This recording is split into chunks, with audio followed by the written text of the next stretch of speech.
જય શ્રી કૃષ્ણ મિત્રો. તો આજના વિડીયોમાં આપણે શ્રી રાધા કૃપાર્થે ગોપી ભાવ અનિવાર્યનો પ્રસંગ જાણીશું. તો ચાલો શરૂ કરીએ આજનો વિડીયો. પટરાણી શ્રી રૂકમણી કૃષ્ણ ભવન પર પરત આવ્યા ત્યારે કેશવ પાર્થની જોડી ખૂબ આનંદોલ્લાસથી વાર્તા વિનોદમાં મશગુલ હતી. રૂકમણીજીએ સેવિકાઓ સાથે પૂછપરછ કરીને જાણી લીધું કે દ્વારકાધીશે કેવળ જલપાન સિવાય બીજું કાંઈ હજી મંગાવ્યું નથી. મહારાણીએ મધુરાશવ અને હળવા નાસ્તાની વ્યવસ્થા કરવાની સૂચના આપી દીધી. સેવિકાઓ પાસે તે ઉપરના કક્ષમાં પહોંચાડીને પોતે હાથ પગ મોં ધોઈ સ્વસ્થ થયા અને ધીરેથી સ્વામીની સેવામાં હાજર થયા. શ્યામ સુંદરે હસીને કહ્યું, ખૂબ પ્રસન્ન લાગો છો દેવી. ઉદ્ધવે એની લાક્ષણિક વક્તૃત્વ શૈલીથી બધાને અત્યંત પ્રેમાનંદ મગ્ન બનાવી દીધા લાગે છે. રૂકમણીએ આસન ગ્રહણ કરતા કહ્યું, પ્રભુ, ઉદ્ધવજીએ તો હૃદયના દ્વાર ખોલી નાખ્યા અને અમારા સૌના અજ્ઞાનના પડદ પણ ભેદી નાખ્યા. શ્રી રાધાજી અને વ્રજસુંદરીઓનો આપના પ્રત્યે કેટલો ગહન અનુરાગ છે એની સૌને કેવળ પ્રતીતિ જ નહીં, હૃદયાનુભૂતિ પણ થઈ ગઈ. એક તો એમની શૈલી અદ્ભુત, કંઠ સુમધુર અને એમાં એમનો આપ બંને પ્રત્યેનો ભક્તિભાવ ભળ્યો. પછી બાકી શું રહે? ખરેખર સૌને અનહદ આનંદ થયો. પ્રભુ બોલ્યા, દેવી, આ વિષય જ એવો છે કે તમે શું, સ્વર્ગના દેવી દેવતાઓ અને સ્વયં ઉમા શંભુ પણ વારંવાર આ દિવ્યાવતારની લીલા કથાઓનો આસ્વાદ માણવા ધરતી પર આવે છે અને વ્રજભૂમિના દર્શન કરવા જાય છે. પરંતુ જ્યારે આવું દેવી અવતરણ વૃંદાવનની ભૂમિ પર થાય છે ત્યારે મારે સ્વયં દોડીને ત્યાં પહોંચી જવું પડે છે. તમને કદાચ ખબર નહીં હોય કે મારા મથુરા ગમન પશ્ચાત કોઈ પણ દેવ, યક્ષ, કિન્નર યા માનવ પુરુષ રૂપે વ્રજમાં જઈ શકતો નથી.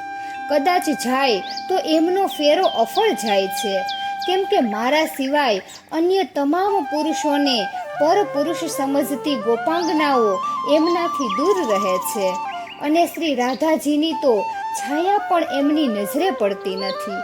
શ્રી કૃષ્ણના આ વચનો સાંભળી ધનુર્ધર અર્જુને મહારાણીની સામે જોઈ સંમતિ સૂચક મસ્તક નમાવ્યું. રૂકમણી શંકામાં ડૂબી ગયા. શ્રી ઘનશ્યામ સિવાય બીજું કોઈ પુરુષ દેહે વ્રજમાં ન જઈ શકે એનો અર્થ શો? અને તો પછી નારદજી અને ઉદ્ધવજી તો ગયા અને ગોપીઓને જ નહીં, શ્રી રાધાજીને પણ મળ્યા. તો પછી પ્રભુના આ કથનનો ઉદ્દેશ શો?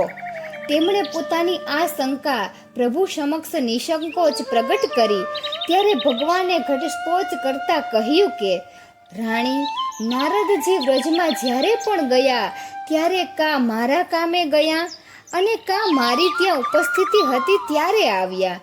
એ સિવાય એ કદી નારદ રૂપે તો ત્યાં જઈ શકે જ નહીં. હા, ઉદ્ધવ મારી ગેરહાજરીમાં 2 વાર ત્યાં ગયા ને શ્રી રાધાને તથા ગોપીઓને મળ્યા. એ પ્રસંગો તમે સાંભળ્યા, તેથી તમને શંકા થાય, એ સ્વાભાવિક છે. તો હવે સાંભળી લો કે ઉદ્ધવના હૃદયમાં પૂર્ણ ગોપીભાવ પ્રગટ થઈ ચૂક્યો છે. મારી કૃપા તો કોઈ પણ માનવ પ્રાણી મને પ્રેમ ભાવે જ નહીં, વેર ભાવે ભજે તો પણ થાય. પરંતુ શ્રી રાધાની કૃપા જો મેળવવી હોય તો સ્ત્રી હોય યા પુરુષ, દેવી હોય યા દેવતા, એના હૃદયમાં ગોપી ભાવનું પ્રાગટ્ય થવું અનિવાર્ય ગણાય છે. એ ન થાય ત્યાં સુધી કોઈની પણ વ્રજયાત્રા સફળ થતી નથી. પૂછી જોજો બલરામને, મારી સાથે વ્રજમાં એ તો રહેલા હતા અને પ્રત્યેક ગોપ ગોપાંગનાઓ સાથે એમનો કેટલો ગાઢ સંબંધ હતો. છતાં મારી ગેરહાજરીમાં એ ત્યાં ગયા ને પૂરા 2 મહિના ત્યાં રહ્યા ત્યારે એમની પરિચિત ગોપીઓ સુધી જ એ પહોંચી શક્યા. શ્રી રાધાનો તો પડછાયો સુદ્ધા એમને જોવા ન મળ્યો, કેમ કે પોતે શેષનાગના અવતાર હોવાનો એમનામાં અહમ હતો અને પોતાનું પુરુષાર્થન દાખવવા એ ત્યાં ગયા હતા. તેથી ગોપી ભાવથી વિરુદ્ધની આ બંને પરિસ્થિતિઓમાં એમને શ્રી રાધાના દર્શન કર્યા વિના જ દ્વારિકા પાછું આવવું પડેલું. રૂકમણીજીને હવે યાદ આવ્યું કે કેટલાક વર્ષો પૂર્વે દાઉજી હળ લઈને દ્વારિકાથી વ્રજમાં ગયા હતા અને ત્યારે પ્રભુએ ખાનગીમાં પોતાને દાઉજીના વ્રજગમનનું કારણ કહ્યું હતું કે યમુનાજીનો જળપ્રવાહ કાળક્રમે વૃંદાવનથી ઘણો દૂર વહે છે, તેથી ત્યાંની ગોપીઓને નાવા ધોવા અને જળ ભરવા યમુનાજી પર જવું હોય તો ખૂબ ચાલવું પડે છે. તેથી હળ વડે યમુનાજીનું વહેણ વ્રજભૂમિ તરફ વાળવા દાઉને સમજાવી પટાવીને પોતે નંદ યશોદાને ઘેર મોકલ્યા હતા. પરંતુ તેઓ શ્રી રાધાજીને 2 મહિનામાં એકેય વાર મળી શક્યા નહીં કે જોઈ શક્યા પણ નહીં. એ હકીકત તો આજે જ પ્રભુ પાસેથી જાણવા મળતા રૂકમણીનું આશ્ચર્ય અનેક ગણું વધી ગયું. હવે તેમનાથી સ્વામીને પૂછ્યા વિના ન રહી શકાયું કે આ ગોપીભાવ એટલે શું? પૂર્વે આવો ગોપીભાવ કોનામાં પ્રગટ થયેલો? જેનામાં ગોપીભાવ પ્રગટ થાય એ વ્યક્તિના વર્તન વ્યવહાર કેવા હોય? પ્રભુએ અર્જુન ભણી એક સૂચક નજર ફેંકીને પછી કહ્યું, દેવી, તમારી જિજ્ઞાસા પ્રશંસનીય છે અને સહેતુક પણ છે. મારી ગેરહાજરીમાં તમારે ખુદને પણ જો વ્રજવાસીઓને યા શ્રી રાધાને મળવાનું થાય તો તમે આટલું યાદ રાખજો કે જો તમારા હૃદયમાં સોયની અણી જેટલી પણ કામના હશે, કીડીના પગ જેટલી પણ કામ વાસના યા વિષય વિકાર હશે અને તણખલાની ટોચ જેટલો પણ અહંકાર કે મોહ હશે તો તમને શ્રી રાધાજીનો સાક્ષાત્કાર નહીં થાય. બીજા કોઈની વાત શું કરું, ખુદ મહાદેવજી અને પાર્વતીજીને પણ તમારા જેવી જ શંકા થયેલી અને ત્યારે મેં એમને ગોપીભાવનું જે મહત્વ સમજાવેલું તે અત્યારે તમને કહી સંભળાવું છું. આટલી વાતચીત દરમિયાન નાસ્તાને અને પીણાને પૂર્ણ ન્યાય અપાઈ ગયો હતો, એટલે કે સેવિકાઓને બોલાવીને તમામ પાત્રો ત્યાંથી ખસેડાવી લીધા બાદ રૂકમણી પૂર્વ સ્વસ્થતાથી આસનસ્થ થયા ત્યારે પ્રભુએ કહેવા માંડ્યું. બન્યું એવું કે એકવાર વિષ્ણુ લોકમાંથી ભગવાન નારાયણ અને લક્ષ્મીજી ગરુડ પર સવાર થઈને કૈલાસ પર્વત પર શ્રી શંકર પાર્વતીના મહેમાન બન્યા. શ્રી ઉમા મહાદેવે શ્રી લક્ષ્મી નારાયણની ખૂબ સારી આગતા સ્વાગતા કરી ત્યારે પ્રસન્ન થયેલા વિષ્ણુ ભગવાને પશુપતિને કોઈ ઈચ્છિત વરદાન માંગવા અનુરોધ કર્યું. મહાદેવજીએ પ્રણામ કરીને કહ્યું, કૃપા સિંધુ, આપનું જે પરમ આનંદદાયક નિત્ય સાકાર અને સર્વશ્રેષ્ઠ સ્વરૂપ છે તે નજરે નિહાળવાની અમારી બંનેની તીવ્ર ઉત્કંઠા છે. અમે સાંભળ્યું છે કે જ્ઞાનીઓ જેને નિર્ગુણ, નિષ્ક્રિય, નિરાકાર, પરમ બ્રહ્મ તરીકે ઓળખે છે તેવા આપનું એક બીજું પણ સ્વરૂપ છે જેના દર્શન માત્રથી જીવન ધન્ય બની જાય છે. અમને આપના એ સ્વરૂપના દર્શન થાય એવું વરદાન આપો. ભગવાન વિષ્ણુએ સહર્ષ જણાવ્યું, હે ભોળા શંભુ, દ્વાપર યુગમાં ગોલોકવાસી શ્રી કૃષ્ણ ભૂલોકમાં મારા વિશ્વમાં અવતાર રૂપે અવતરશે ત્યારે તમે બંને શ્રી વૃંદાવન ધામે પધારજો. તમારી આ મનોકામના ત્યારે પૂર્ણ થશે. હું જ્યારે ગોકુળના ગોવાળ તરીકે નંદ યશોદાને ત્યાં ઉછરી રહ્યો હતો ત્યારે એક શરદ પૂર્ણિમાની રાત્રિએ મહાદેવજી અને પાર્વતીજી બ્રાહ્મણ રૂપે ત્યાં આવ્યા. તેમણે ગોપ વેશ ધારી મને શ્રી રાધાજીના ખભા પર ડાબો હાથ મૂકીને ગોપાંગનાઓની મધ્યમાં બિરાજમાન જોયો. તે મને ઓળખી ગયા ને હું તેમને ઓળખી ગયો. મેં મધુર વાણીમાં તેમને કહ્યું, રુદ્ર, તમારો મનોરથ પાર પાડવા જ હું આજે તમારી સમીપ દ્રષ્ટિગોચર થયો છું. અન્યથા મારું આ અલૌકિક રૂપ કોઈ નિહાળી શકતું નથી. આજ મારું ધનીભૂત નિર્મળ પ્રેમમય સચ્ચિદાનંદ સ્વરૂપ છે જેને ઉપનિષદોએ નિરાકાર, નિર્ગુણ, નિર્મોહી, સર્વવ્યાપી અને પરાત્પર તરીકે વર્ણવ્યું છે. મહાદેવ, હું આ ગોપીઓના પ્રેમમાં સદા વિહવળ રહું છું અને નિત્ય પ્રતિ તેમની સાથે મારા આ ચિદાનંદ રસરૂપ અને નિત્ય વૃંદાવન ધામમાં વિહાર કરું છું. આ ભક્તિધામ વૃંદાવનમાં ગોપી ભાવે પ્રવેશ કરવા માત્રથી જીવાત્માના જન્મ મરણના ફેરા ટળી જાય છે. મારી પ્રાણ વલ્લભા શ્રી રાધા અને ગોપીઓની સાથે માત્ર દ્વાપર યુગના આ કૃષ્ણાવતાર પૂરતો જ નહીં, ત્યારબાદ પણ હું સદા અહીં જ નિવાસ કરવાનો છું. આ વૃંદાવન ધામ છોડીને અમે બધા બીજે ક્યાંય આ સ્વરૂપે જવાના નથી. હવે કહો, મારી પાસેથી તમે બીજું શું જાણવા ઈચ્છો છો? ભગવાન શિવજી બોલ્યા, પ્રભુ, આ સ્વરૂપમાં આપની પ્રાપ્તિ કરવા ઈચ્છનારે શું કરવું જોઈએ તે મને કહો, જેથી હું મારી ઉપાસના કરનાર જીવાત્માઓને આપની પ્રાપ્તિ માટેનો આ ઉપાય ભક્તિભાવથી સૂચવી શકું.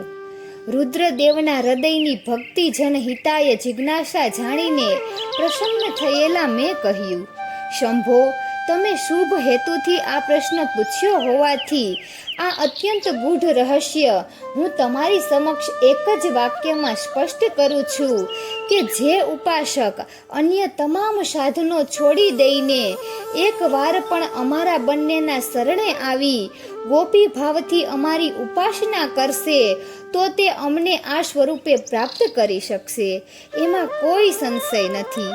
પછી પાર્વતીજીએ ગોપીભાવ એટલે શું એવો પ્રશ્ન કર્યો, ત્યારે તેમને સમજાવતા મેં કહ્યું કે ગોપીભાવ એટલે મને અને મારી હૃદયેશ્વરી શ્રી રાધાને નિરંતર પોતાને સ્વાધીન બનાવવાનો પ્રેમ યોગ.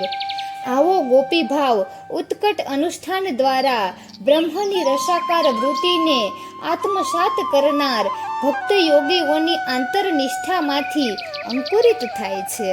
ગોપી ભાવમાં તરબોળ થવું એટલે પરમેશ્વર શ્રી કૃષ્ણ અને પરમેશ્વરી શ્રી રાધાના પ્રેમ રસનો સાક્ષાત્કાર કરવો. વૃંદાવન ધામે અમે બંને સ્વયં પ્રેમ સ્વરૂપ છીએ, શૃંગાર કલ્પતરુ છીએ અને અમારો દિવ્ય રાસ રસ વિગ્રહ અલૌકિક છે.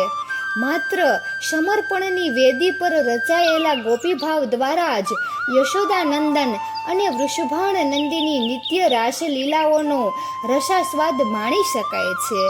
તેથી જેમણે અમારી આ નિત્ય અને દિવ્ય લીલાઓનું વાસ્તવિક દર્શન કરવું હોય તેમણે સ્વયં ગોપી સ્વરૂપ બનવું જોઈએ. હે શંકર પ્રિયા, અતિ સંક્ષેપમાં કહું તો ગોપી ભાવ એટલે પ્રેમ રસ, પ્રેમ લીલા અને પ્રેમ સમાધિનું પ્રેમ શાસ્ત્ર. આટલું કહ્યા પછી થોડી ક્ષણો માટે ભાવ સમાધિમાં આવી ગયેલા વાસુદેવે પટરાણી રૂકમણીને સંબોધીને કહ્યું, દેવી, દેવર્ષિ નારદ હાલમાં દ્વારિકામાં ઉપસ્થિત હોવા છતાં દેવયોગે અત્યારે આપણી વચ્ચે નથી, નહીં તો એ સ્વયં તમને તેમની દિવ્યાનુભૂતિનું રસપાન કરાવત. પરંતુ તમે આ પ્રશ્ન અત્યારે છેડ્યો છે ત્યારે અને તમારી જિજ્ઞાસા પ્રાણી માત્રના કલ્યાણ માટેની હોવાથી હું જાતે તમને નારદજીના જીવનનો એક પ્રસંગ કહું છું, જે સાંભળ્યા પછી ગોપી ભાવનું મહત્વ અને શ્રી વૃંદાવન ધામનું રહસ્ય તમારા અંતરમાં એટલું સ્પષ્ટ થઈ જશે કે પછી તમારે બીજા કોઈને આ અંગે કંઈ પૂછવાપણું રહેશે જ નહીં. આટલું કહીને થોડું જલપાન કરી લઈ શ્રી કૃષ્ણે કહેવા માંડ્યું, એકવાર દેવર્ષિ નારદને પણ તમારા જેવી જ જિજ્ઞાસા જાગૃત થઈ. તેમણે ભગવાન શંકરની પાસે જઈને વિનંતી કરી કે તેઓ ગોપી ભાવનું મહત્વ તથા શ્રી વૃંદાવન ધામનું રહસ્ય તેમને સમજાવે. ભોળા શંભુ વાણી દ્વારા આ બધું સમજાવવા અસમર્થ રહ્યા, એટલે તેમણે બ્રહ્માજીને બોલાવીને નારદજીની આ જિજ્ઞાસા સંતોષવા ઉચિત પ્રબંધ કરતા જણાવ્યું. બ્રહ્માજી પણ સ્વયં આ પ્રશ્નોનું સમાધાન કરી શકે તેમ ન હોવાથી નારદજીને લઈને તેઓ ગોલોકમાં મારી પાસે આવ્યા અને મને આ બંને ગૂઢ રહસ્યો પ્રગટ કરવા નમ્ર ભાવે પ્રાર્થના કરી. તેમની પ્રાર્થનાનો સ્વીકાર કરીને મેં કહ્યું, નારદ, 5 યોજનાના લાંબા પહોળા વનને વૃંદાવન કહેવામાં આવે છે, જે કેવળ મારું જ ધામ છે, મારા શરીર રૂપ જ છે અને ત્યાં હું મારા હૃદય રૂપ શ્રી રાધિકા સાથે નિત્ય વિહાર કરું છું. ત્યાં અમૃત ધારા વહાવનારી જે યમુના છે તે જ મારા આ વૃંદાવન રૂપી દિવ્ય દેહની સુષણુમાં નાડી છે. તેમાં તમામ દેવતાઓ અને દિવ્યાત્માઓ સૂક્ષ્મ રૂપે નિવાસ કરે છે. મારા એ ધામમાં જે ગોપાંગનાઓ નિવાસ કરે છે તે તમામ યોગીઓ છે. તેઓ ગોપી સ્વરૂપે ત્યાં મારી સેવામાં સંલગ્ન રહે છે. હું સર્વત્ર વ્યાપક હોવા છતાં એ વનનો કદાપી ત્યાગ કરતો નથી. યુગે યુગે ત્યાં મારો આવિર્ભાવ અને તિરોભાવ થયા કરે છે. એ વૃંદાવન અત્યંત તેજોમય સ્થાન છે. તેનું તેજસ્વી રૂપ ચર્મચક્ષુ અર્થાત સ્થૂલ દ્રષ્ટિ દ્વારા દ્રષ્ટિગોચર થઈ શકતું નથી. બ્રહ્માદિ દેવતાઓ પણ તેને નિહાળી શકતા નથી.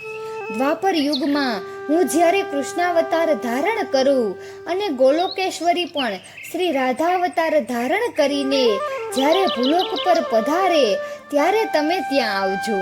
મારા પરમ ભક્ત હોવાના નાતે અમે તમને વૃંદાવનમાં દર્શન દઈશું. અમારી અવતાર લીલા નજરો નજર નિહાળ્યા બાદ તમારા આ બંને પ્રશ્નોના ઉત્તર તમને મળી જશે.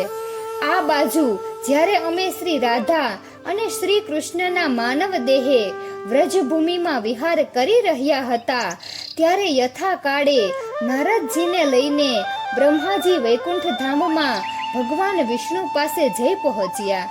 વિષ્ણુએ બ્રહ્માજીને આજ્ઞા કરી કે નારદ મુનિને અમૃત સરોવરમાં સ્નાન કરાવો. આજ્ઞાનુસાર નારદજીએ સ્નાનાર્થે અમૃત સરોવરમાં જેવી ડૂબકી મારી કે તરત પોતાને સરોવરના સામા કિનારે કેટલીક દિવ્ય યુવતીઓની સમીપ પ્રત્યક્ષ થયેલા જોયા. આ સમયે તેમનું પોતાનું સ્વરૂપ પણ સર્વ શુભ લક્ષણ સંપન્ન સુંદરીનું જ બની ગયું હતું. અર્થાત નારદ હવે નારદી બની ગયા હતા. આ પરિવર્તનથી આશ્ચર્યચકિત બની ગયેલી નારદીને પેલી દિવ્ય સુંદરીઓએ પૂછ્યું, તમે કોણ છો? ક્યાંથી આવ્યા છો? અહીં શું કામ આવ્યા છો? નારદીએ ઉત્તર આપ્યો, મને કંઈ સ્મરણ નથી. મને બધું સ્વપ્ન સમાન ભાસી રહ્યું છે. અહીં આવીને હું તો તદ્દન બાવરી બની ગઈ છું. આવું સાંભળીને એક અતિ મનોહર યુવતી વધી, હે સખી, તું ગમે તે હોય પણ અહીં સુધી આવી ગઈ એટલે તું અમારી મહેમાન ગણાય. આ નિત્ય વૃંદાવનપુરી છે જે ભગવાન શ્રી કૃષ્ણચંદ્રનું અત્યંત પ્રિય અને સદા સર્વદા નિવાસ સ્થાન છે. હું લલિતા દેવી છું, તું મારી સાથે ચાલ. આટલું કહીને લલિતા દેવીએ નારદીને મારા ચતુર્દક્ષાકાર મંત્રની દીક્ષા આપી અને તે ગ્રહણ કરતાની સાથે જ નારદીનું સ્વરૂપ પણ લલિતા દેવીના સ્વરૂપ જેવું જ લાવણ્યમય અને દેદીપ્યમાન બની ગયું. પછી લલિતા દેવી નારદીને લઈને જ્યાં હું શ્રી રાધાજી સાથે નિકુંજમાં બિરાજમાન હતો ત્યાં આવ્યા. નારદી રૂપે ભક્ત નારદને આવેલા જોઈને અત્યંત પ્રસન્ન થયેલા મેં કહ્યું, પ્રાણપ્રિય, આવ, તારું આ દિવ્ય ધામે સ્વાગત કરું છું. પછી મેં ઊભા થઈને નારદીને હૃદય સરસી લગાવીને શ્રી રાધાજીને કહ્યું, દેવી, આ પણ મારી જ પ્રકૃતિ છે જે બ્રહ્મલોકમાં નારદ રૂપે રહે છે અને ત્રિલોકમાં મારી ભક્તિનો પ્રચાર કરે છે. પછી સ્વયં શ્રી રાધિકાએ પ્રેમથી નારદીનો હાથ પકડ્યો અને તેને અમારી બંનેની યુગ્મ અવતાર લીલાનું પરમ તત્વ સમજાવતા કહ્યું, હે નારદી, ગોલોકમાં હું કેવળ ગોલોકેશ્વરી છું અને મારા સ્વામી ગોલોકેશ્વર કેવળ શ્રી કૃષ્ણ છે. ત્યાં અમારા બંનેના સ્વતંત્ર અસ્તિત્વ છે. પરંતુ આ નિત્ય વૃંદાવન ધામમાં અમે એક શરીર બે પ્રાણની ભાંતિ રહીએ છીએ. દુનિયાવી નજરે સંસારી જનોને શ્રી રાધા અને કૃષ્ણના બે શરીર તથા બે અલગ પ્રાણ દેખાય છે, જ્યારે યોગી મુનિજનોને શ્રી કૃષ્ણ અને શ્રી રાધાના સંયુક્ત રાધા વલ્લભ યુગલ રૂપમાં બે શરીર અને એક પ્રાણના દર્શન થાય છે. પરંતુ હકીકતમાં મેં શરૂઆતમાં કહ્યું તેમ અમે બંને એક શરીર અને બે પ્રાણ છીએ.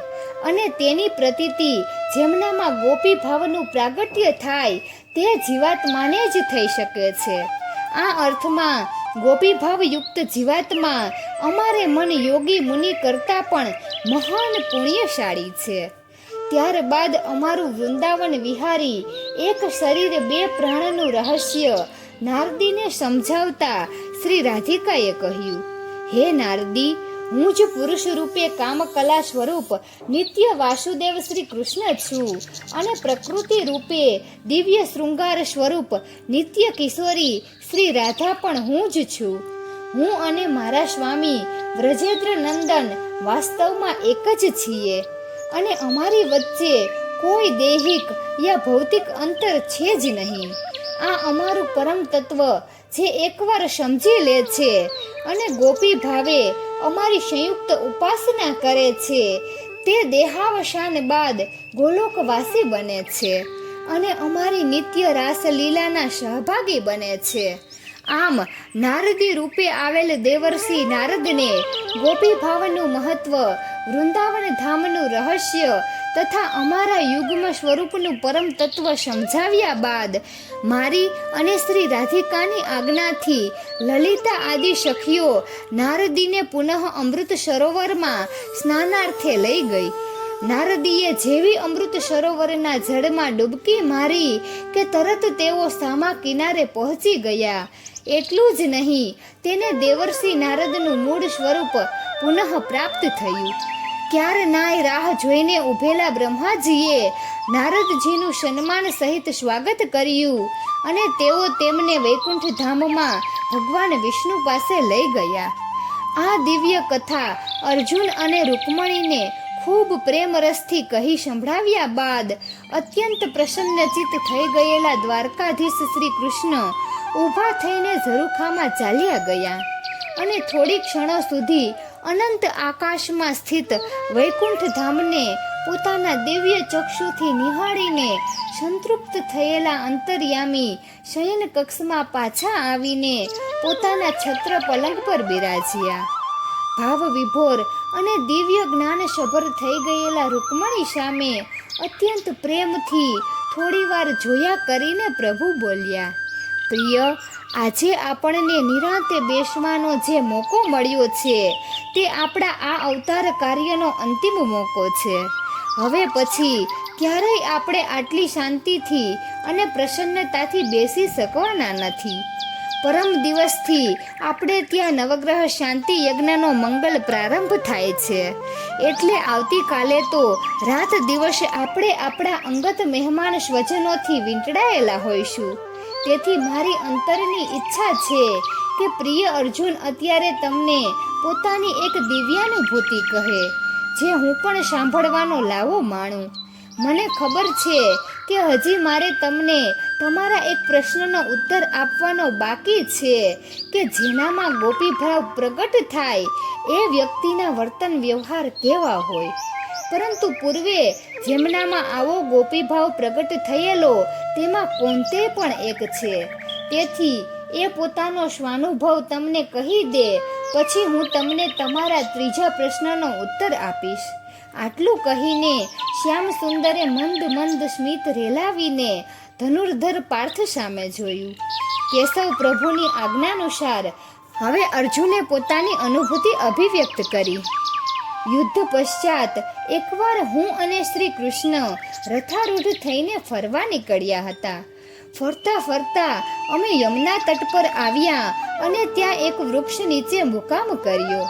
યમુનાજીના દર્શનથી ગદ ગયેલા પ્રભુએ મને એમની વ્રજલીલા ગાથા કહેવા માંડી.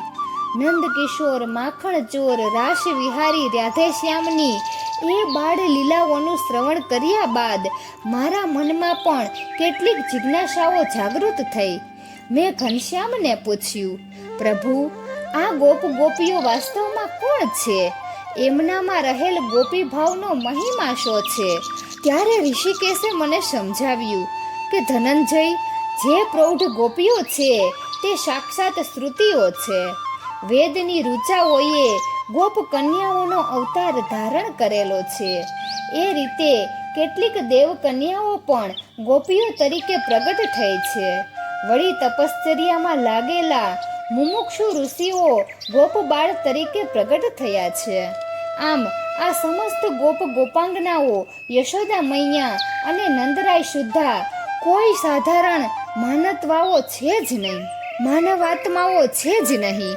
કેટલાક અમારી સાથે ગોલોકથી ભૂલોક પર અવતારધારી બન્યા છે, તો બાકીના મેં ઉપર કહ્યા તે છે. હવે ગોપી ભાવનો મહિમા સમજવો હોય તો કેવળ આટલું જ જાણી લે કે આ તમામ ગોપીઓ મારા અવતાર કાર્યમાં સહાયરૂપ થવા અને મારી સેવા કરવા માટે જ અવની પર અવતર્યા છે. હું તેમની સેવા અને સમર્પણ ભાવનાથી તેમનો ઋણી બની ગયો છું. વ્રજના આ ગોપીઓ સિવાય અન્ય કોઈને પણ હું મારા અલૌકિક પ્રેમને પાત્ર ગણતો નથી. હું સત્ય કહું છું કે આ ગોપીઓ જ મારી સહાયિકા, ગુરુ, શિષ્યા, સખી તથા પ્રેયસી છે. પાર્થ, આ ગોપીઓ મારી શું નથી એ જ પ્રશ્ન છે. મારો અને શ્રી રાધાનો યથાર્થ સંબંધ, અમારો મહિમા, અમારી સેવા શુશ્રૂષા, અમારા પર અનન્ય શ્રદ્ધા, અમારા મનોરથ, આ બધું જ આ ગોપીઓ જાણે છે અને રાત દિવસ અમારા મય જ રહે છે. આ એમનો ગોપી ભાવ છે જેનો મહિમા અપરંપાર છે. અર્જુન, હું તો એટલું જ ઈચ્છું છું કે આ ગોપીઓને કોઈ સાધારણ નર નારી કે સામાન્ય સ્ત્રી પુરુષ સમજવાની ભૂલ ન કરે. હકીકતમાં તો તેઓ સર્વશાસ્ત્ર પારંગત અને વેદજ્ઞ ઋષિ મુનિઓ છે. સમાધિના ઉત્કૃષ્ટ શિખરે આરૂઢ થયેલા યોગીજનો છે. તેઓએ કઠિન તપશ્ચર્યા દ્વારા મારા પરમ બ્રહ્મ સચ્ચિદાનંદ સ્વરૂપને તત્વતઃ ઓળખાયેલું છે અને અનુભવેલું છે. ગુડાકેશ, એટલા માટે તો મેં તને ગીતામાં બાંધ્યા ભારે કહ્યું હતું કે મારા યોગ વિભૂતિ આ જાણે જે નર તત્વ, તે જ જોડાય નિષ્કંપ યોગે, એમાં ન સંશય. હજારો માનવે કોક સિદ્ધર્યર્થ યત્ન આદરે, મથતા સિદ્ધ માહેય, મને કો તત્વ લહે. યોગેશ્વર શ્રી કૃષ્ણે ગીતા જ્ઞાનનો આધાર ટાંકીને મારી સમક્ષ જ્યારે આ હકીકતનું નિરૂપણ કર્યું ત્યારે મારાથી સહસા પૂછાઈ ગયું, ઋષિકેશ, આપનું આ પરમ બ્રહ્મ પરમાત્મા સ્વરૂપ કે જે આ ગોપીઓએ તત્વ ઓળખાયેલું ને અનુભવેલું છે તે કેવું છે કે જાણવાની હવે મને તીવ્ર ઉત્કંઠા થઈ છે. ત્યારે કૃપા નિધાન શ્રી કૃષ્ણે મને કહ્યું કે હે સખા, પૂર્વે બ્રહ્માજીને અને મહર્ષિ વેદવ્યાસને જે રીતે મેં મારું નિર્વિકાર, નિત્ય અને દિવ્ય સ્વરૂપ બતાવ્યું હતું તે જ સ્વરૂપે અત્યારે હું તારી સન્મુખ પ્રગટ થાઉં છું. તું ધરાઈને મારું આ રૂપ પણ જોઈ લે. આટલું કહ્યું એટલામાં તો મને એક દિવ્ય બાળકના દર્શન થયા. તે મેઘ સમાન શ્યામ કાંતિવાળા ભગવાન શ્યામ સુંદર સ્વયં હતા. એટલું ઓળખી જતા મને વાર ના લાગી. ગોપીઓથી ઘેરાયેલા તેઓ શ્રી રાધિકાજી સાથે કદંબના વૃક્ષ તળે બિરાજમાન હતા અને વાંસળી વગાડી સર્વ ગોપીઓને તથા શ્રી રાધાજીને પ્રસન્ન કરી રહ્યા હતા. આસપાસ વૃંદાવનની હરિયાળી દ્રષ્ટિગોચર થતી હતી. પ્રભુના આ દિવ્ય દર્શનથી મને અત્યંત હર્ષ થયો અને સાનંદ મારી આંખો મીચાઈ ગઈ. ત્યાં તો શ્રી કૃષ્ણનો અવાજ મારા કાને અથડાયો, પાર્થ, હવે નયન ખોલીને મારી સામે જો. આ મારા દિવ્ય અને સનાતન સ્વરૂપનું તે જે દર્શન કર્યું તે જ મારું પરમ બ્રહ્મ પરમાત્મા સ્વરૂપ છે અને તે જ મારું પૂર્ણ સચ્ચિદાનંદ બ્રહ્મ સ્વરૂપ છે. વેદો પણ મારા આ સ્વરૂપનું જ દર્શન કરે છે. તું પણ આ સ્વરૂપને સત્ય, નિત્ય, પરમાનંદ રૂપ, ચિદાનંદ ધન, સનાતન શિવ તત્વ જ સમજ. મારી જેમ મારા આ વૃંદાવન, યમુના અને ગોપીઓ પણ સર્વ નિત્ય છે અને શ્રી રાધા મારી સનાતન પ્રિયતમા છે. હું સર્વજ્ઞ, સર્વેશ્વર, પરાત્પર પરમેશ્વર છું. એ તો તું બરાબર જાણે છે, માટે હમણાં તે જે દિવ્ય દર્શન કર્યું તે વિશે કોઈ સંશય ન કરીશ. આંખો આગળથી એ સ્વરૂપ હજી ખસતું જ ન હતું. મેં શ્યામ સુંદરને આળજીવ ભરી વિનંતી કરી, પ્રભુ, મહાભારતના મહાભીષણ યુદ્ધથી અત્યંત ત્રસ્ત થઈ ગયેલા મારા હૃદયને આજે સાત્વિક સુખ, શાંતિ અને સંતોષની અનુભૂતિ થઈ રહી છે. મારી ઈચ્છા સદૈવ આપની સાથે નિત્ય વૃંદાવન ધામ મધ્યે રહેવાની છે. કૃપા કરીને મને કહો કે મને ગોપી ભાવની પ્રાપ્તિ શી રીતે થાય? આનંદ ધન ઘનશ્યામ બોલ્યા, પાર્થ, તારી ભાવના ઉન્નત છે, પરંતુ ગોપી ભાવની પ્રાપ્તિ કેવી રીતે થાય તે હું શબ્દોમાં સી રીતે વર્ણવું? તારે પ્રત્યક્ષ એ મહાન ગોપાંગનાઓની રાસલીલાના દર્શન કરવા જોઈએ, જેમને ગોપી ભાવની પ્રાપ્તિ થઈ ચૂકી છે. આ દર્શન પામવા અર્થે તું ભગવતી ત્રિપુરા સુંદરીની આરાધના કર. ભગવાનની આજ્ઞાથી પ્રોત્સાહિત થઈ મેં ભક્તિભાવપૂર્વક ત્રિપુરા દેવીની આરાધના કરી. કલ્પવૃક્ષની નીચે રત્નજડિત મંદિરમાં સુવર્ણમય સિંહાસન પર બિરાજેલા ભગવતી ત્રિપુરા દેવીએ મને દર્શન દીધા. મારા પર ભગવાન શ્યામ સુંદરનો અનુગ્રહ થયેલો જાણી દેવી કૃપા કરીને બોલ્યા, વત્સ, વિશ્વરૂપ ભગવાને તારા પર કૃપા કરીને તને અત્યંત દુર્લભ દર્શનનો અધિકારી માન્યો છે. તેથી તું મારા કુલકુંડ નામના સરોવરમાં વિધિવત સ્નાન કરીને સત્વરે અહીં પાછો આવ. એમની આજ્ઞાનુસાર હું તે સરોવરમાં સ્નાન કરીને તરત પાછો આવ્યો. દેવીએ મને પરાબાલા વિદ્યાનો ઉપદેશ આપી તે પ્રયોગ સમજાવ્યો. મેં તે વિધિ પ્રમાણે ઉપાસના કરીને દેવીને પ્રસન્ન કર્યા. આથી દેવીએ પોતાની એક સખી સાથે મને જ્યાં નિત્ય રાસ મહોત્સવ થયા કરે છે તે પરમ ગુઢ્ય નિત્ય વૃંદાવન ધામના દર્શને મોકલ્યો. સખીના કહેવા પ્રમાણે મેં કર્યું એટલે મને એ દિવ્ય અને પ્રેમ રસાત્મક ધામના દર્શન થયા. હવે તો ભગવત લીલાના દર્શનની મારી ઉત્કંઠા અત્યંત વધી ગઈ. પેલી સખી મને ત્યાંથી દક્ષિણ દિશાએ આવેલા મલય નિર્જર નામના એક બીજા સરોવર પર લઈ ગઈ. તેમાં સ્નાન કર્યા બાદ પૂર્વ તરફ આવેલા ત્રીજા સરોવરના જળનું આચમન લેવાની સૂચના આપીને પેલી સખી અંતર્ધ્યાન થઈ ગઈ. મેં જેવું આચમન લીધું કે એક સુંદર રમણીના રૂપમાં મારું પરિવર્તન થઈ ગયું. હું તો સંભ્રમમાં પડી ગયો. મને ભગવાન શ્રી કૃષ્ણની માયાથી પૂર્વ વાતોનું કોઈ સ્મરણ રહ્યું ન હતું. હું કોણ છું તેની પણ વિસ્મૃતિ થઈ જતાં હું વિમૂઢ બનીને ત્યાં ઊભો રહ્યો. અર્જુનમાંથી અર્જુની બની ગયેલ મને એ વખતે આકાશવાણી સંભળાઈ, સુંદરી, ખેદ ન કરીશ. અહીંથી પશ્ચિમના સરોવરે જઈ તેના જળમાં તારું પ્રતિબિંબ જો, એટલે તારા મનોરથ પૂર્ણ થશે. આ દૈવી વાણી સાંભળીને હું પશ્ચિમ દિશામાં ગયો.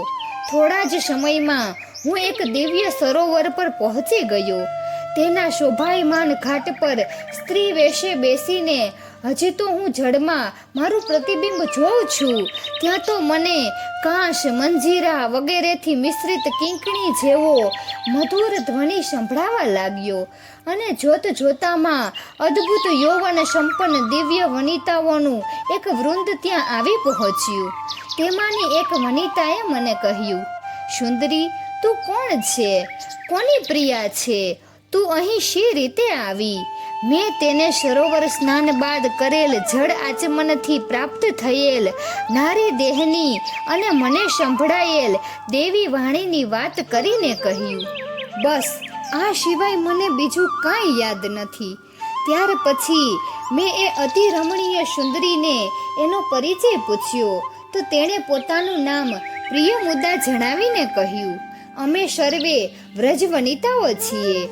વૃંદાવન વિહારી ગોવિંદ પ્રભુની પ્રાણ પ્યારી સહચર્યો છીએ. તું અમારી સાથે ચાલ. હું તને વિધિવત સ્નાન કરાવીને સિદ્ધિદાયક મંત્ર ભણાવું છું. એની આરાધનાથી તું ભગવતી શ્રી રાધિકાના દર્શન કરી શકીશ. મેં આ પ્રમાણે કર્યું એટલે મને સૌંદર્ય, લાવણ્ય અને માધુર્યની મૂર્તિ સમાન શ્રી રાધિકાના દર્શન થયા. પોતાની કાંતિથી દસેય દિશાઓને પ્રકાશિત કરતા શ્રી રાધાજી પ્રસન્ન થઈને બોલ્યા, અર્જુની, તું આજથી મારી પ્યારી સખી છે. આવ, હું તારી મનોકામના પૂર્ણ કરાવું. હું તો પ્રેમ વિહવળ બની શ્રી રાધાના ચરણોમાં ઢળી પડ્યો. પછી રાધા દેવીની આજ્ઞાથી પ્રિયમવદા નામની એક ગોપી મને ઉત્તર સરોવરના તટ પર લઈ ગઈ. ત્યાં મને વિધિપૂર્વક સ્નાન કરાવીને તે પુનઃ મને શ્રી રાધિકાજી પાસે લઈ ગઈ. શ્રી રાધે રાણીએ મને ભગવાન શ્રી કૃષ્ણના એક મંત્રનો ઉપદેશ આપ્યો અને વિધિપૂર્વક તેનું પુરસ્ચરણ કરવા જણાવ્યું. આ પ્રમાણે કરવાથી ભક્ત વત્સલ ભગવાન શ્રી કૃષ્ણચંદ્રના મને અભૂતપૂર્વ અને દિવ્યાતિ દિવ્ય દર્શન થયા. નંદનવનમાં કલ્પવૃક્ષની નીચે રત્ન મંદિર હતું. તેમાં રત્નમય સિંહાસન પર અષ્ટદલ કમળમાં સાક્ષાત ભગવાન શ્રી કૃષ્ણ વિરાજમાન હતા. તેમનું લાવણ્ય કોટી કામદેવોને પણ ઝાંખા પાડે તેવું અપ્રિતમ હતું. તેમનું પ્રત્યેક અંગ પ્રેમાવેશ અને રાસ રસથી પૂર્ણ પ્રતીત થતું હતું. તેમની ડાબી બાજુએ ભગવતી શ્રી રાધિકાજી બિરાજ્યા હતા અને ચારે તરફ અસંખ્ય ગોપાંગનાઓ તે બંનેની વિવિધ પ્રકારે સેવા કરી રહી હતી. મને પ્રેમાવેશથી વિહવળ બનેલ જોઈને પ્રભુ મને હૃદય સરસી સોંપીને ક્રીડાવનમાં લઈ ગયા અને દિવ્ય રાસ લીલાઓ દ્વારા રસામૃતનું આકંઠ પાન કરાવીને મારી ઉત્કટ મનોકામના પરિપૂર્ણ કરી. પછી શારદા નામની એક સખીને બોલાવીને તેની જોડે મને પશ્ચિમ સરોવર પર મોકલ્યો. એ સરોવરમાં સ્નાન કરતાં જ હું પુનઃ અર્જુનીમાંથી અર્જુન બની ગયો. પૂર્વ સ્મૃતિઓનું સંસ્મરણ થતાં હું તો ખિન્ન અને હતાશ થઈ ગયો. તે સમયે ભગવાન શ્રી કૃષ્ણે સ્વયં ત્યાં પ્રગટ થઈને મારા ખભે પ્રેમપૂર્વક હાથ મૂક્યો અને કહ્યું, ધનંજય, તું મારો અતિ પ્રિય સખા હોવાથી મેં તને આજે મારી આ દિવ્ય રાસલીલાના દર્શન કરાવ્યા. ત્રણેય લોકમાં તારા સરસો બીજો કોઈ ભાગ્યવાન નથી કે જેને મેં સ્વયં રાસલીલાના દર્શન માટે અધિકારી ગણ્યો હોય. આટલું કહીને અર્જુને પોતાની વાત પૂરી કરી અને ઊભા થઈ છત્ર પલંગમાં બેઠા બેઠા મરક મરક હસી રહેલા વાસુદેવનો ચરણ સ્પર્શ કર્યો. પછી શ્રી કૃષ્ણના પટરાણી રૂકમણીનો પણ ચરણ સ્પર્શ કરીને કહ્યું, પ્રભુ, દેવી, ઘણું મોડું થઈ ગયું છે. સુભદ્રા મારી રાહ જોઈને જાગતી બેસી રહી હશે. હું જાઉં? સવારે વહેલો હું આવી જઈશ. બંનેએ આજ્ઞા આપી એટલે અર્જુને કૃષ્ણ ભવન પરથી વિદાય લીધી. અર્જુનના ગયા પછી પ્રભુની જોડે પલંગ પર બેસીને પટરાણી લાડથી બોલ્યા, હજી મારી એક જિજ્ઞાસા બાકી છે. હું આપના માટે દૂધ લઈને આવું છું. એ પીધા પછી આપ મને કહો કે જેનામાં ગોપીભાવ પ્રગટ થાય એ વ્યક્તિના વર્તન વ્યવહાર કેવા હોય. પ્રભુ હસ્યા. રૂકમણી દૂધનો પ્રબંધ કરવા ગયા. પટરાણી દ્વારા ખૂબ પ્રેમથી લેવાયેલ સાકર કેસર મિશ્રિત દુગ્ધનું પાન કરીને અત્યંત સંતુષ્ટ થયેલા ભગવાન શ્રી કૃષ્ણ કહેવા લાગ્યા, હે દેવી, ગોપી ભાવ એ ભક્તની ચરમસીમા છે. પ્રેમ લક્ષણા ભક્તિનું એ 7મું સોપાન છે. ગોપી ભાવ જેનામાં જાગૃત થાય એ વ્યક્તિ ક્રમશઃ રતિ, સ્નેહ, માન, પ્રણય, રાગ અને અનુરોધ એ 6 સોપાન પર પાર કરી ચૂકી હોય છે. અને આ 7મા ગોપી ભાવનો આવિર્ભાવ થયા બાદ 8મા ને અંતિમ સોપાન મહાભાવની પ્રાપ્તિ માટે તે અધિકારી બને છે. ગોપી ભાવયુક્ત વ્યક્તિના કામ, ક્રોધ, લોભ, મોહ, અહંકાર અને માયાનું નામ નિશાન નથી રહેતું. તે પારકાના દુખે દુખી થાય છે અને પરોપકાર કરવા છતાંય તેનામાં તલ માત્ર અભિમાન આવતું નથી. તે નમ્રતાથી પ્રાણી માત્રને વંદે છે અને કોઈની પણ નિંદા કે અદેખાઈ કરતી નથી. તે સ્વયં મનસા વાચા કર્મણા પવિત્ર હોય છે અને તેનામાં સોયની અણી જેટલી પણ કામ વાસના હોતી નથી. તેનામાં સમદ્રષ્ટિ અને સર્વધર્મ સંભાવનો આવિર્ભાવ થાય છે અને તૃષ્ણાનો તિરોભાવ થાય છે. તેને પુરુષ માત્રના પરમાત્મા શ્રી કૃષ્ણના અને સ્ત્રી માત્રમાં પરમેશ્વરી શ્રી રાધાના દર્શન થાય છે. તે પરપુરુષને પિતા ભ્રાતા યા પુત્ર તુલ્ય અને પરસ્ત્રીને માતા ભગિની યા પુત્રી તુલ્ય સમજીને પવિત્ર વ્યવહાર કરે છે. તે કદી અસત્ય અને હિંસાનો આશ્રય લેતી નથી અને આર્થિક ભૌતિક સમૃદ્ધિ માટે અનૈતિક આચરણ કરતી નથી. આવી વ્યક્તિના મનમાં આઠે પ્રહર શ્રી રાધા વલ્લભનું નામ સ્મરણ અજંપા જાપની ભાંતિ ચાલ્યા જ કરતું હોય છે અને ત્યારે ગોપી ભાવનો પૂર્ણતઃ આવિષ્કાર થતા આવા વૈષ્ણવજન પર શ્રી રાધિકાજીની કૃપા અનરાધાર વરસે છે. અને આપની કૃપા? પ્રભુએ સમાપન કરતા પટરાણીને હર્ષ વિભોર થઈને ભક્તિભાવથી પૂછ્યું, મારી કૃપા જેના પર થાય તે હવે ડાયું ડમરું થઈને શાંતિથી નિંદ્રાધીન થઈ જાય. રાત ઘણી વીતી ગઈ છે દેવી, અને સવારે તો વહેલું ઉઠી જવાનું છે, માટે ચાલો શુભરાત્રિ કહીને હસતા હસતા શ્યામ સુંદરે પલંગમાં લંબાવ્યું અને મળીએ કહીને પ્રભુ પડખું ફેરવીને સૂઈ ગયા. શ્રી કૃષ્ણે ભાખ્યો સ્વયં મહિમા ગોપી ભાવ, નિત્ય ધામ વૃંદાવને અનુપમ આવિર્ભાવ. પ્રાપ્ત શ્રી રાધા કૃપા રાસ લીલા રસ લાવ, નારદ અર્જુન પામ્યા પ્રેમ ગોપી સિરપાવ. મિત્રો, તો અહીં આ પ્રસંગ પૂર્ણ થાય છે. તો આવતા વિડીયોમાં આપણે શ્રી કૃષ્ણની આખરી ધર્મસભાનો પ્રસંગ જાણીશું. તો મિત્રો, તમને આ વિડીયો કેવો લાગ્યો જરૂરથી કમેન્ટ કરજો. જો સારો લાગ્યો હોય તો વિડીયોને લાઈક અને શેર કરજો અને અમારી ચેનલને જરૂરથી સબસ્ક્રાઈબ કરજો. વિડીયો અંત સુધી જોવા બદલ ખૂબ ખૂબ આભાર. જય શ્રી કૃષ્ણ. રાધે રાધે.